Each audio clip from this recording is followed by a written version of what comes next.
Hello friends, कैसे हैं आप। हम कर रहे थे कॉम्प्लेक्स एनालिसिस। हम फर्स्ट क्लास कल कर चुके हैं। आज है हमारी क्लास नंबर 2। कल हमने बिल्कुल बेसिक बातें सीखी थी कि आयोटा क्या होता है, कॉम्प्लेक्स नंबर कैसे होता है, पोलर रिप्रेजेंटेशन, उसका ज्योमेट्रिक रिप्रेजेंटेशन। ठीक है, जैसे कार्टेशियन कोऑर्डिनेट्स में होता है एक्स वाई की फॉर्म में, पोलर में होता है आर और थीटा की फॉर्म में। इसके बारे में हम बेसिक कुछ ना कुछ आइडिया ले चुके हैं। आज हम देखने वाले हैं कॉन्जुगेट्स क्या होता है कॉम्प्लेक्स नंबर का और उसकी कुछ प्रॉपर्टी। तो सबसे पहले कॉन्जुगेट ऑफ कॉम्प्लेक्स नंबर, इसका भी मैंने हल्का सा आइडिया कल आपको दिया था कि क्या होता है। जैसे अगर हमारा z(x + iy) होता है कॉम्प्लेक्स नंबर में, तो आप इसका कॉन्जुगेट को डिनोट करते हैं इसके ऊपर बार से, और हमें कुछ नहीं करना होता। जो आयोटा वाली टर्म होती है उसका सिर्फ साइन चेंज करना होता है। तो इसका कॉन्जुगेट क्या होगा, x - iota y। ठीक है, ये तो होगी इसकी नॉर्मल बेसिक डेफिनेशन। अब हमने एक और तरीका देखा था। अगर हम z को ऐसे लिखते हैं, हम ऑर्डर्ड पेयर की फॉर्म में भी तो लिखते हैं कॉम्प्लेक्स नंबर को, ये भी देखा था। अगर हमें कॉन्जुगेट फॉर्म में इस टाइप में लिखना हो तो तब हमारा क्या हो जाएगा, z बार x, और जो y वाला है वो हो जाएगा -y। अब यहाँ भी देखो, हम सिर्फ आयोटा वाला को चेंज कर रहे हैं, मतलब जो इमेजिनरी पार्ट है उसके साइन को चेंज कर रहे हैं। तो यहाँ पर भी तो x रियल पार्ट है, y इमेजिनरी है, तो ये हो जाएगा -y। ठीक है, अगर हम बाई ग्राफ देखना चाहें तो ये होगा ऐसे। जैसे अगर हमारा ये था 1 1 ले लिया मैंने, जैसे 1 + 1 आयोटा लिया है, तो ये था हमारा 1 1 पॉइंट। अगर हमें ये देखना हो तो इसमें हो जाएगा हमारा इसके कॉन्जुगेट का 1 और x, तो यही 1 ही रहेगा। हमें ये बनाया था ना, ये x था, ये y था, ये o था, ये इसकी r थी डिस्टेंस, ये एंगल थीटा था। ये z के बनाया हमने, z = 1 + iota। ये इसके कॉन्जुगेट का, कॉन्जुगेट में हम इस साइन चेंज करेंगे ना, तो ये इसका नीचे वाला कॉन्जुगेट हो जाएगा। ठीक है, इसके बारे में बस हल्का सा इतना ही था। अब नेक्स्ट है इसकी कुछ प्रॉपर्टी, जो हमारी बेसिकली कुछ क्वेश्चंस आते हैं। जैसे किसी में दे दिया होता है कि इक्वेशन चेक करो कौन सी इक्वेशन है, उसमें यूज होते हैं। या कई बार आगे जाके हम तब सोल्व करेंगे, जैसे कॉची थ्योरम्स वगैरह करेंगे ना, उनमें भी ये यूज होते हैं कई बार फॉर्मूले। तो आपको ये बेसिक पता होना चाहिए। हमारा z को हम ये लेके चलते हैं, तो हमारा z बार ये हो जाता है। हम इन जनरल लेके चलते हैं, तो सबसे फर्स्ट होता है हमारा रियल z को हम कैसे लिख सकते हैं, z + z bar by 2। Second, imaginary z को कैसे लिख सकते हैं, z - z bar by 2 iota. ठीक है, मतलब रियल z क्या था हमारा x, इमेजिनरी क्या था y। इसको ऐसे भी लिख सकते हो, z - z बार। ये तो बस इसको सोल्व किया, वो आप जैसे भी आपसे याद होता है आप वैसे याद रख सकते हो कि रियल z क्या होता है, z + z bar by 2। Imaginary z होता है z - z bar by 2 iota. Imaginary वाले में नीचे आयोटा आता है। अगर आप इन दोनों को प्लस करके लिखेगी तो हमारा x + iy बन जाएगा। ठीक है, थर्ड होता है जो मोड z² होता है, वो होता है z इम्पोर्टेंट। ये हमारा बेसिकली यूज होता ही है मोस्टली क्वेश्चंस में। और अगर कहीं पर भी आपको फाइंड करना है मोड z, जैसे बेसिकली कोई क्वेश्चन दिया है वो वाला नहीं, जैसे हमने कल किया था कि 4 + 3 आयोटा दे दिया, हमें मोड z निकालना है, मतलब r निकालना है, तो हमने किया था 4² + 3² अंडर। यहाँ इस वाले की बात नहीं कर रही मैं। अगर नॉर्मली कहीं भी हमें मोड z फाइंड करना है तो हम इस तरीके से लेके चलेंगे, z बार, फिर उसका अंडर ले लेंगे। ठीक है, फोर्थ प्रॉपर्टी है z1 z2 का बार को हम z1 z2 बार, मतलब इनको हम अलग अलग करके भी लिख सकते हैं। ऐसे ही फिफ्थ है z1 - z2, अगर माइनस में है तो भी हम ऐसे लिख सकते हैं। सिक्स प्रॉपर्टी है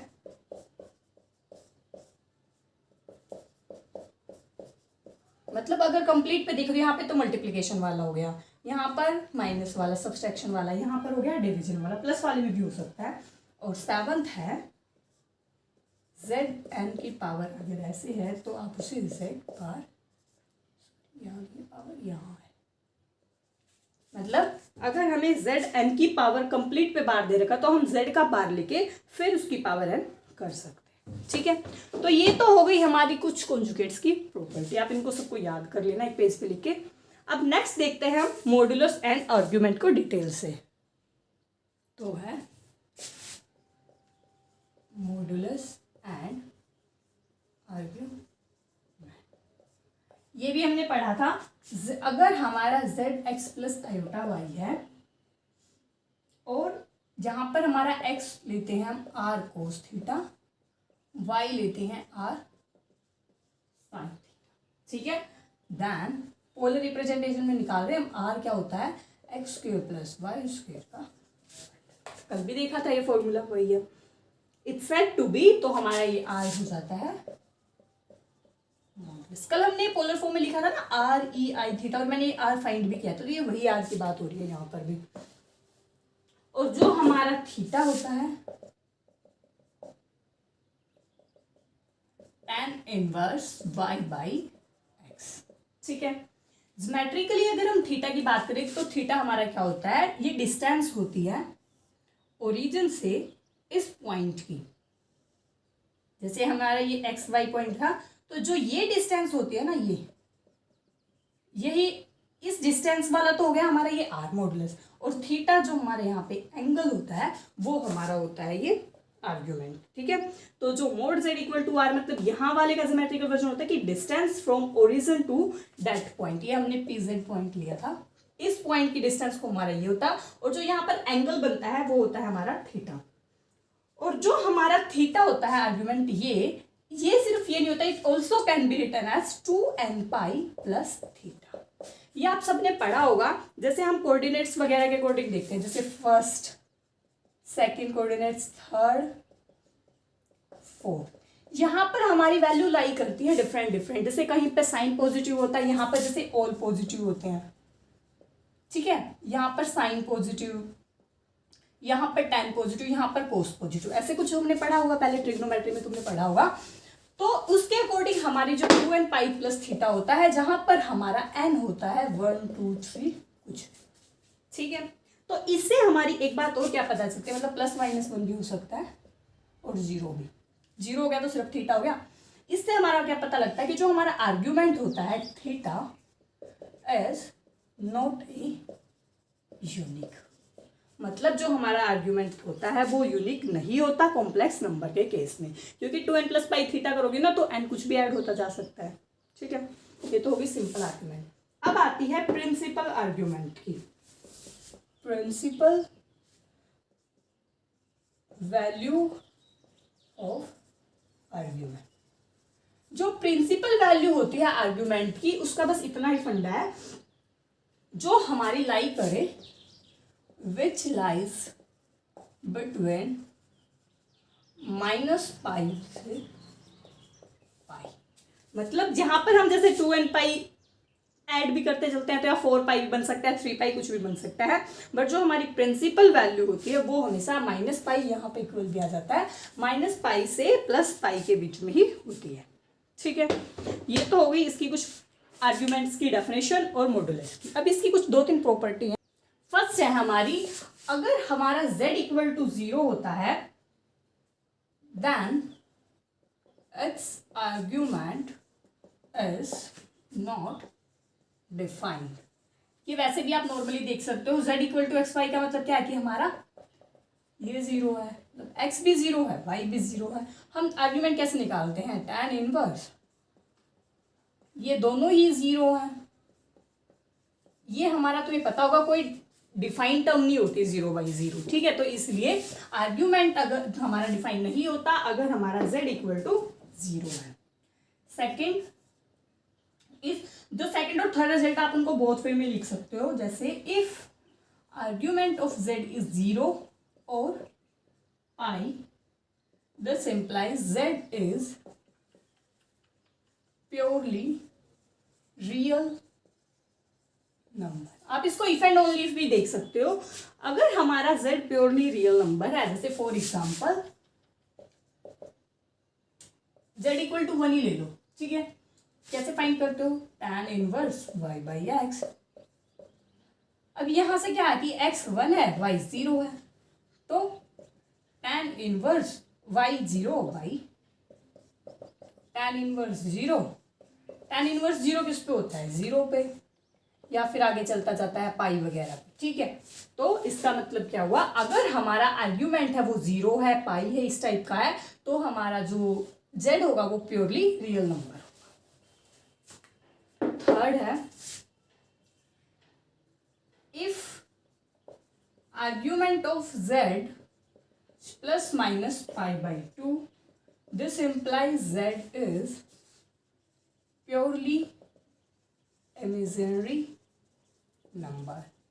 प्योरली रियल और प्योरली इमेजिनरी का मतलब तो पता है ना, प्योरली रियल मतलब सिर्फ रियल ही वैल्यू होगी, उसमें इमेजिनरी कुछ भी नहीं होगी। प्योरली इमेजिनरी सिर्फ इमेजिनरी वैल्यू होगी, जैसे फॉर एग्जांपल 4 आयोटा, 3 आयोटा, कुछ भी हो सकती है, 7 आयोटा समथिंग कुछ भी। और प्योरली रियल मतलब 4, 3, 7, जिसमें मतलब आयोटा वाली टर्म ना हो और उसमें सिंगल टर्म ना हो। जैसे अब इसका देखो, हमें दे दिया z equal to 2 iota, √2 iota ले लो, ठीक है, 2 आयोटा ले लो। अब हमें क्या निकालना है, theta, tan inverse y by x. यहाँ पर x 0 है, y 2 है, तो tan इनवर्स y, ये भी डिफाइन नहीं होता, मतलब ये क्या हो गया, tan inverse infinity. tan inverse infinity कब होता है, पाई बाई 2, ठीक है। तो इसीलिए ये डायरेक्ट बोला हुआ है, जो हमारा अगर argument plus minus pi by 2 है तो इसका मतलब जो z है वो प्योरली इमेजिनरी नंबर है, अगर वो 0 और पाई है तो वो हमारा प्योरली रियल नंबर है, ठीक है। अब ये तो होगी इनकी प्रॉपर्टी। फोर्थ फॉर्मूले ही होते हैं, वो लिख लो, जैसे मोड z1 प्लस z2 होता है वो लेस देन होता है मोड z1, ठीक है। इसको हम ट्राइंगुलर इनइक्वालिटी भी बोलते हैं, ट्राइंगुलर इनइक्वालिटी। फिफ्थ,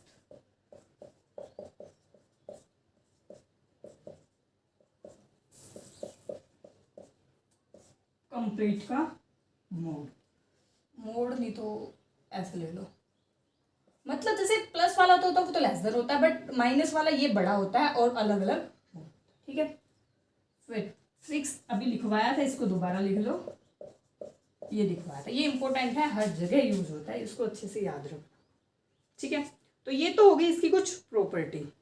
अब हम देखते हैं एंगल एक और निकालने का, जैसे हम कोऑर्डिनेट वाइज कर रहे थे वो, मतलब ये मेथड है निकालने का, प्रिंसिपल वैल्यू भी हमने पढ़ी थी वो, method of calculate to find principal value of argument. ऐसे भी मैंने बता दिया था आपको, वैसे ही निकालना है, मतलब हमने थीटा की जगह इसको अल्फा ले लिया, पहले ये निकाल लेंगे, ठीक है। अभी बताया था मैंने, जो आर्ग्यूमेंट होता है प्रिंसिपल वैल्यू वो सिर्फ माइनस पाई से प्लस पाई के बीच में ही लाई करते हैं, तो आप उसको पहले हम ये निकालेंगे, फिर उसको हम कोऑर्डिनेट के अकॉर्डिंग चेक करेंगे। जैसे फॉर एग्जांपल ये है हमारा, ये रियल एक्स हो गया, ये इमेजिनरी वैल्यू होगी जिसको हम वाई से लिखते हैं।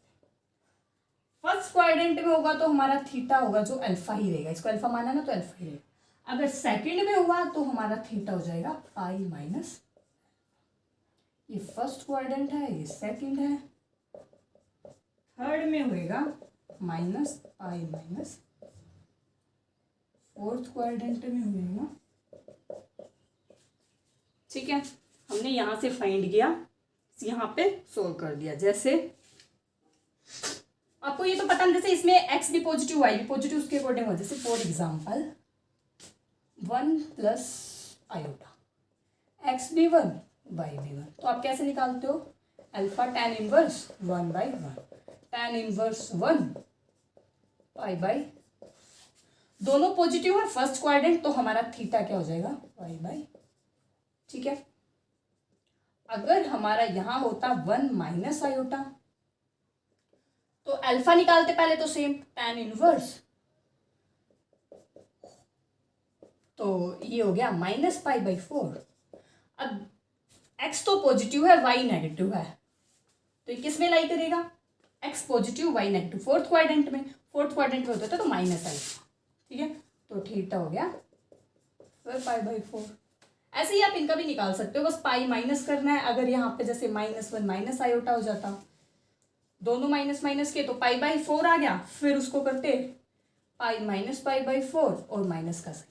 ठीक है, मतलब बेसिकली इसका मतलब क्या है कि आप क्वाड्रेंट के अकॉर्डिंग देखोगे, जो भी जिस क्वाड्रेंट के अकॉर्डिंग लाई कर रहा है उसको हम ऐसे कैलकुलेट कर लेंगे, सिर्फ अल्फा पाई में से अल्फा कर देंगे, यहाँ माइनस और यहाँ माइनस है। ठीक है, तो ये तो सब हो गया आर्ग्यूमेंट्स और मॉडुलस और इन सब के बारे में बेसिक बात। अब लास्ट एक और कर लेते हैं, इक्वेशन देख लेते हैं सर्कल की कॉम्प्लेक्स नंबर में कैसे होती है। अब फिर वीडियो एंड करेंगे वरना ज़्यादा लंबी हो जाती है। Equation of circle and complex number, तो यहाँ होता है mod z minus z naught is r, जहां पर हमारा ये होता है सेंटर, ये होती है रेडियस। ठीक है, या इसको ऐसे भी लिख सकते हो z बार प्लस, ये बिल्कुल जनरल फॉर्म है, विथ सेंटर होता है जो ये वाला a। ठीक है, with centre minus a and radius mode a square minus b। ऐसे इतना इंपॉर्टेंट भी नहीं है, आपको बस ये याद रखनी, इक्वेशन देख लेना कि ये इक्वेशन होती है, क्योंकि कई बार सोल्व करना होता है ना, तो हमें लास्ट में ये देखना होता है कि वो इक्वेशन सर्कल की बन रही है, एलिप्स की बन रही है, स्ट्रेट लाइन क्या बन रही है, तो बस ये इक्वेशन पता होनी चाहिए। ठीक है, एज सच और इम्पोर्टेंट नहीं है। ऐसे ही लिख लो equation of straight line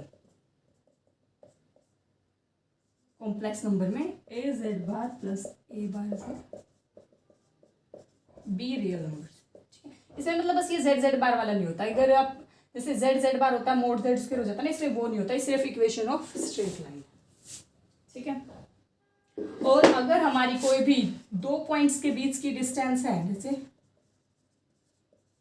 distance between two points, तो उसको हम नॉर्मली ऐसे निकालते हैं z1 माइनस z2 का मोड। ठीक है, जैसे फॉर एग्जांपल z1 दे दिया 2 + 3 आयोटा, z2 दे दिया 3 + हमें निकालनी है डिस्टेंस दोनों में, तो z1 माइनस z2 का mode 2 + 3 iota minus 3 minus -1 plus. ठीक है, आपको पता होगा मोड कैसे निकालते हैं, इसका स्क्वायर प्लस 2 का स्क्वायर का अंडर 1 + 4। तो इन दोनों पॉइंट्स की डिस्टेंस क्या आ गई, √5। ठीक है, ऐसे हम आगे एक दो और भी करने वाले हैं। अब वीडियो को यहीं एंड करते हैं वरना ज़्यादा लंबी हो जाएगी। अगर किसी को भी कोई भी डाउट तो आप टेलीग्राम पर कांटेक्ट कर सकते हो, आपको नीचे टेलीग्राम आईडी मिल जाएगी। अगर वीडियो अच्छी लगी हो तो लाइक करना, चैनल को सब्सक्राइब करना मत भूलना। Thank you.